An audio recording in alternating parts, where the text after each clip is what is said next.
Hi everybody, it's me Dimas. I just want to let you know about a new Indonesian movie that I saw roughly a couple of weeks ago. It's Qodrat 2, which is a much anticipated sequel to Qodrat, a very crowd-pleasing Indonesian horror action movie which I believe you can watch on Amazon Prime. Now, I was planning to share my review of Qodrat 2 much earlier than this. However, I have to admit that the Eid holidays made me lazy, hence this very late but hopefully still informative review for anybody who's curious as to how the sequel stacks up to the original. Now, Qodrat 2 was released nationwide on Eid Day here in Indonesia. I got the chance to see the movie during its premiere on the 21st of March. But before I share with you what I think about the movie, I'm going to give you a little bit of a recap of what happened in the first movie. So the first movie, Qodrat, tells us about the journey of an Islamic priest named Qodrat and his quest to rediscover his faith after his young son was possessed and killed by a demon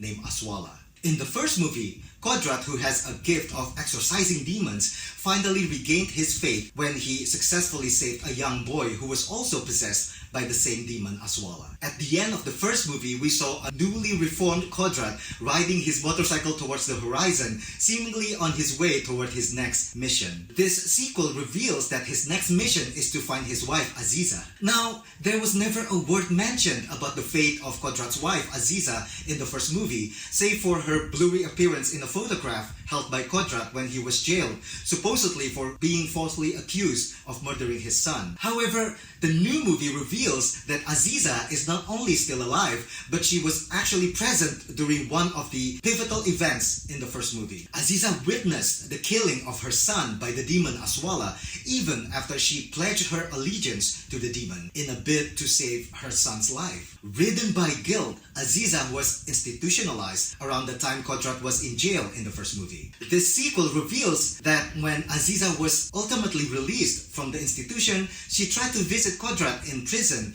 but she saw Qodrat being hanged by a prison warden, which was depicted in the first movie. Believing that her husband had died, a heartbroken Aziza mourned her loss before going away to a village where she worked as a laborer in a textile factory. Now, the backdrop of a rundown textile factory provides a depiction and a sly critique of how the government and employers often fail to pay attention to laborers' welfare, including their livelihood, health, and safe working conditions. Now, being a horror movie, of course it turns out that the factory hides a sinister secret that keeps claiming the lives of the female workers there. Again, this plot, in addition to providing the filmmakers an excuse to incorporate creative death scenes, supernatural apparitions, and a sense of mystery, it also serves as an allegory for the exploitation of labor and how the people in power couldn't care less about exploiting and sacrificing human lives as long as they can get money out of it. Now, as interesting, vivid, and detailed the rundown factory backdrop is, and the subtext that it carries,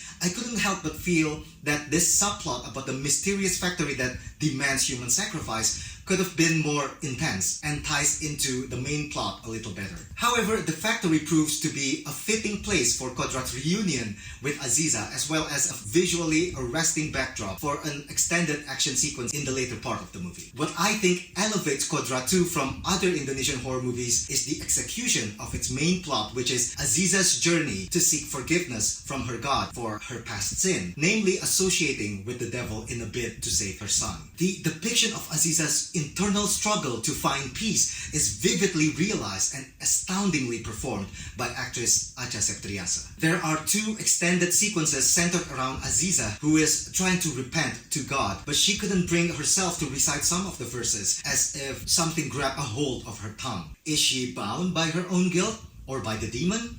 The movie wisely doesn't give us a clear answer, but one thing's for sure, those sequences brim with dread, tension, and are very cathartic. And it all rests on the silently explosive performance of Acha Septriasa. This movie belongs to her the way the first movie belongs to Vino G. Bastian. And I also have to applaud the movie for daring to be very earnest, uncynical, and straightforward in its approach. From the surface, it might look like the movie is upholding somewhat more traditional values, such as male heroism. However, it feels earnest and sincere instead of patronizing, to the point that it becomes endearing again. I was a bit concerned about how modern audiences would react to this. However, by the ending, I realized that the movie is indeed emulating martial arts movies of the 80s, where the male hero is fighting through the bad guys up until the big bad boss to save his family. And I realized that the filmmakers put a twist on that trope too.